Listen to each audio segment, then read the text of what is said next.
Hello everybody. So today I wanted to give a presentation on how you can change your keyboard settings so that you can have readily accessible and available Spanish letters that do not exist on the English keyboard. So that's what we're going to do today. Let's start out with where to go. So if you're on a Windows computer, you're going to go down here to the search bar in the bottom left corner, and you're going to type into the search bar language because we're learning a language.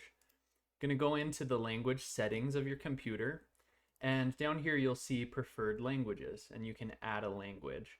In this case, you would type in Spanish. Now, most of the Spanishes are about the exact same, so nothing really differs, except for the availability of certain things for a computer, a Windows computer. So you'll notice when you go over all of these different Latin American countries, you'll notice Mexico has two more options. Right here is text to speech availability and also speech recognition. So that's something that differs a little bit with the keyboard. And they all have language available and handwriting available. So let's go ahead and click Español for Mexico, and we'll click Next, and we'll click Install. Now, for the sake of this presentation, I've already had Colombian Spanish downloaded, and this is the one that I normally use, just out of preference because I learned Spanish in Colombia. Now we can go into our Word document, and I'll show you how you can switch your language. So what you're going to do is you're going to hold down the Windows button. It's at the bottom left of your keyboard right next to the control. You're going to hold down Windows and then tap space. And if you tap space, you can see different languages come up: English keyboard, or Spanish Colombian keyboard, or Spanish Mexican keyboard. And you can go to a particular one, and then when you let go, your keyboard is now set in that particular keyboard language. So certain keys might not be the same on the Colombian keyboard as they are on the English keyboard.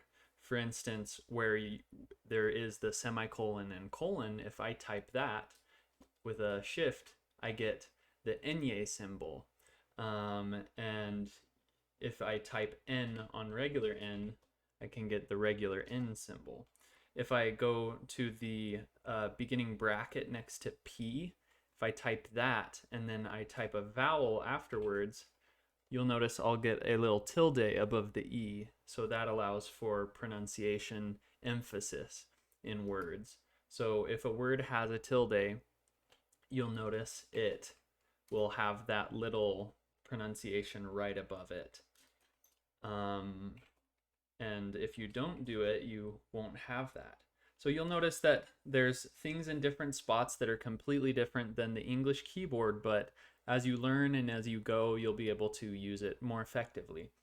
Without this ability to change your keyboard, you would have to go and find those symbols individually, and it takes quite a bit more time.